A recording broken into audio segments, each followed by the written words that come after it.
IT మాట్లాడితే ఇప్పుడు అమరావతిలో క్వాంటమ్ వ్యాలీ ఆర్టిఫిషియల్ ఇంటెలిజెన్స్ గురించి మాట్లాడుతున్నాం.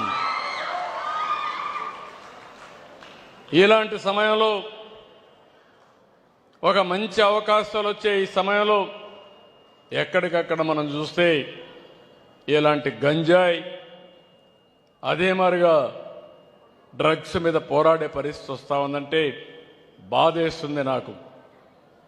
ప్రపంచంలో మనం పోటీ పడవలసిన అవసరం ఉంది, కానీ అదే సమయంలో ఈ సమస్య కానీ ఇంకా పెరిగితే చాలా ప్రమాదాలు వస్తాయని చెప్పి కూడా నేను మీకు తెలియజేస్తున్నా.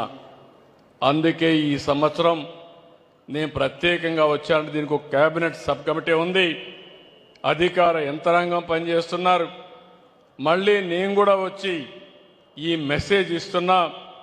ఈ రోజటి నుంచి ఒకటే హెచ్చరిస్తున్నా, ఈ ఒక్క సంవత్సరంలో ఎవరైతే పంట